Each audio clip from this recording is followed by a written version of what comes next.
Hello everybody and welcome back to my channel. My name is Izzy and hello if you're new here. Today I'm going to be doing something a little different on my channel, and that is reacting to a video as a broke college student.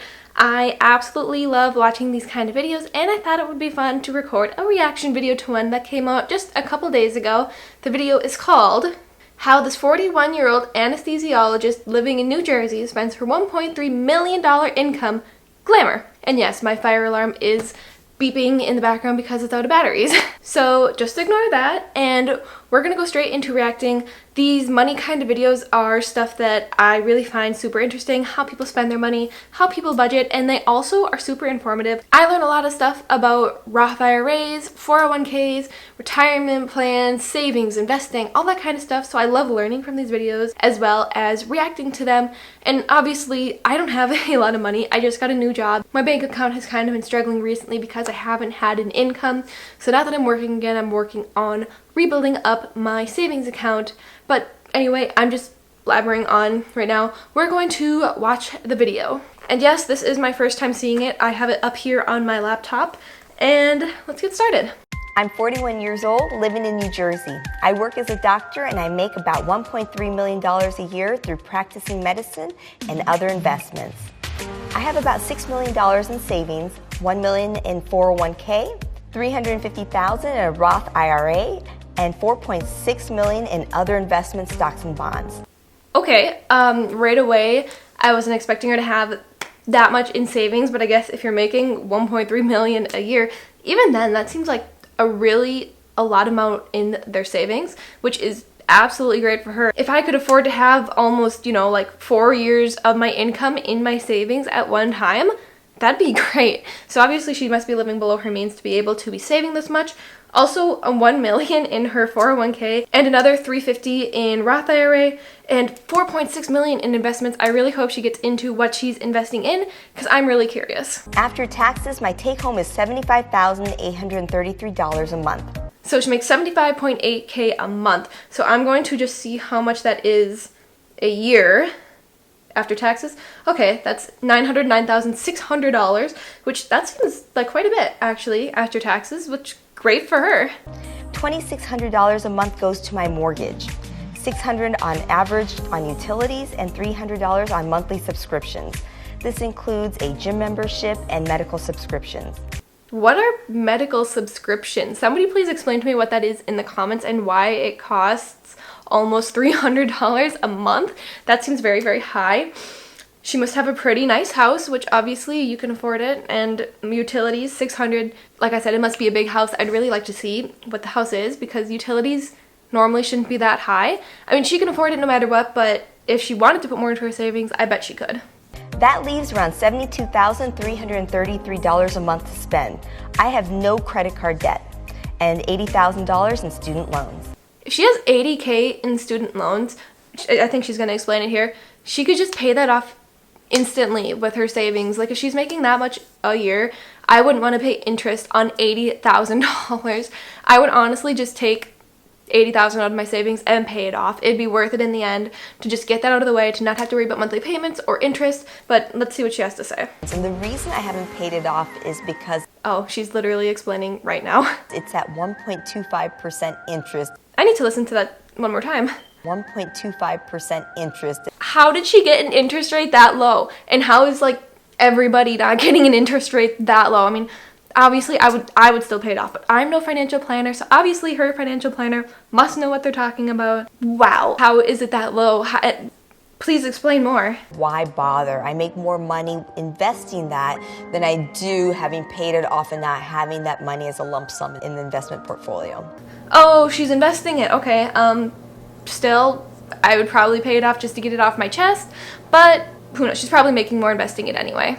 I have a medically related business, and then the money that I have saved up that have yielded investments are the result of my work. Okay, smart. I take back what I said. What I love most about my job is that there is nothing more personal than being somebody's physician. And within a few minutes, they will tell you their deepest, darkest secrets. They will take their clothes off to let you examine them, and they trust you. They will take their clothes off and let you examine them.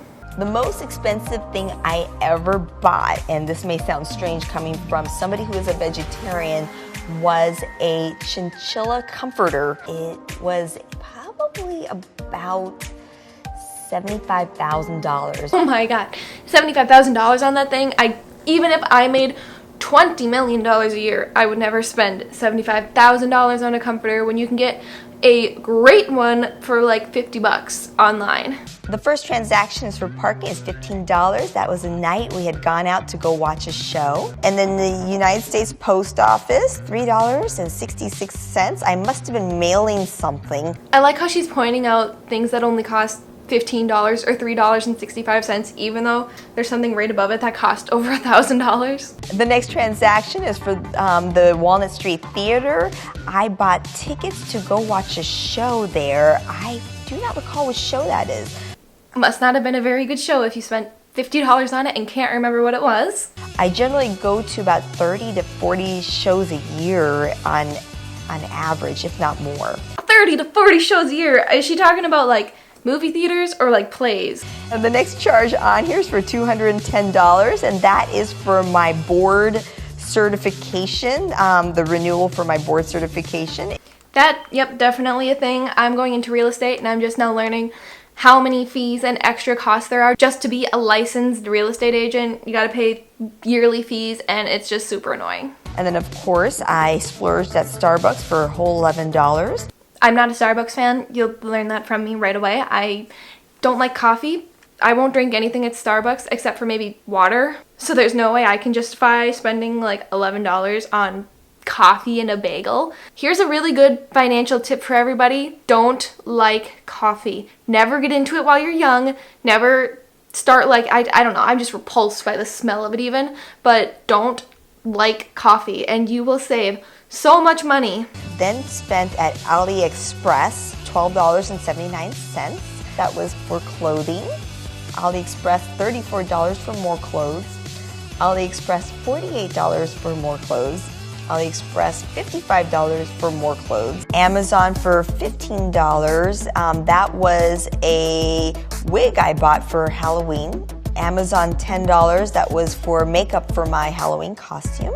I usually do 3 or 4 costumes. I was a witch for one of them, so I came out of my costume for one day of the year to be my natural self. And then I was a mermaid as well. That's a lot of money to be spending just on one costume that you're wearing for one day. I like costumes that you can like reuse or reuse the products for another costume and then like keep saving things up. So then I have like a bin of Halloween stuff. So if I want an accessory for something, I have so much stuff like saved up from previous years that I can go in there, modify it, and reuse it for another year. And I really like doing that because it saves a lot of money. And then DHgate, that is an online store that's in China. It was $168. One of the things I love to do is design dresses and then have their seamstresses sew it for me. And I wore that dress to a gala that I attended. I never heard of that before. That's super cool. If I had money, I would want to do that too. When I was younger, I wanted to be a fashion designer, so that'd be so cool to see your designs made into something. Even if you're like not a good sewer, you can just send it and have it mailed to you. A little expensive, but this lady can obviously afford it. And then I spent money for SpongeBob the Musical, $408, and that will be a gift for my daughter's birthday. Is that expensive for a musical? I have no idea, but that seems really high. And then I purchased 2 tickets for Hamilton, which was on tour, for $287. I have now watched Hamilton 3 times. See, the Hamilton tickets were only $287, and I know a little bit about musical theater, and I remember Hamilton being like the show to see and it being very expensive. That's why my class went to see Aladdin instead of Hamilton, because the ticket prices were 10 times cheaper. I spent $1,195 for a dress for a gala that I had to attend. Oh boy, that's an expensive one. Is that only one dress that cost $1,200? Like I said, I could never like fathom even spending that much on a dress. The most I probably spent was like $100 on my prom dress, and I was like, oh, that's a lot of money. Spending 10 times that amount, I just couldn't do it. And then another Neiman Marcus purchase for $1,000.95. I bought a gown for a gala that I had to attend.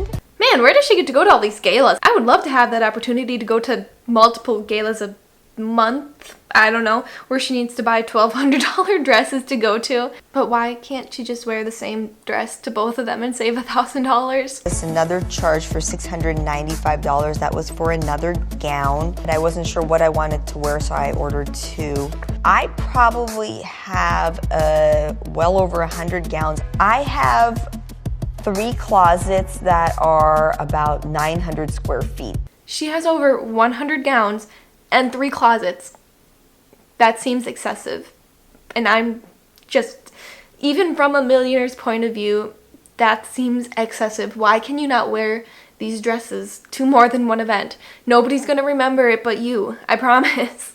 Amazon for $19. I had to buy an underwater camera cover because I had gone to Mexico. Amazon for $10. And that was for a wide brim hat because of course sun protection is important. See, these things, she's making sense. She's buying a hat for $10. That's great. You don't have to go and buy a $200 hat when a $10 hat works fine. You don't have to go out and buy a $1,200 dress when a $200 dress would be fine. So I don't understand why she's doing some super extravagant purchases and spending tons of money on one object, but then she's making reasonable choices with the next product.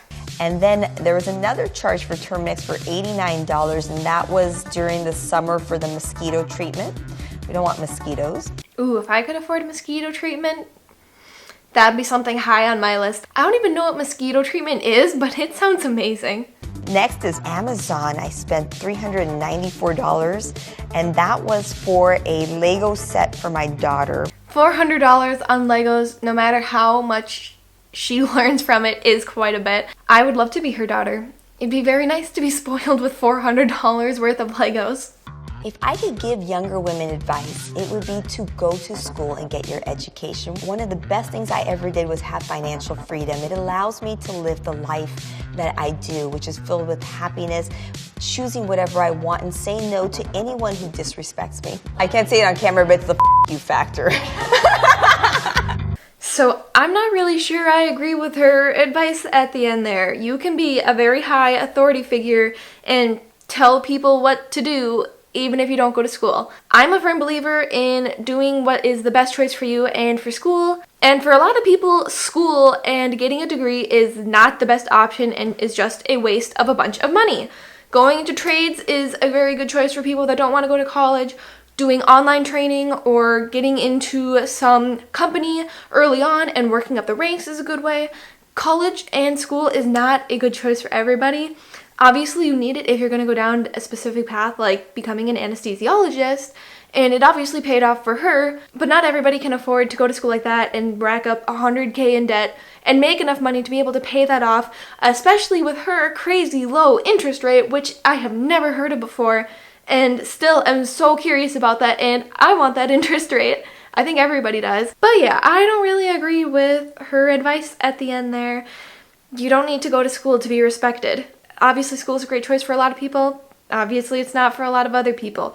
But you don't need to go to school to be a well-respected authority figure if that's what you're going for. So that is the end of that video. I'm all over the place with it. Some things she was doing really great, like buying the $10 hat and the $20 case for her camera, but then spending $400 on Legos and like $3,000 on a couple dresses is something that's a little bit crazy.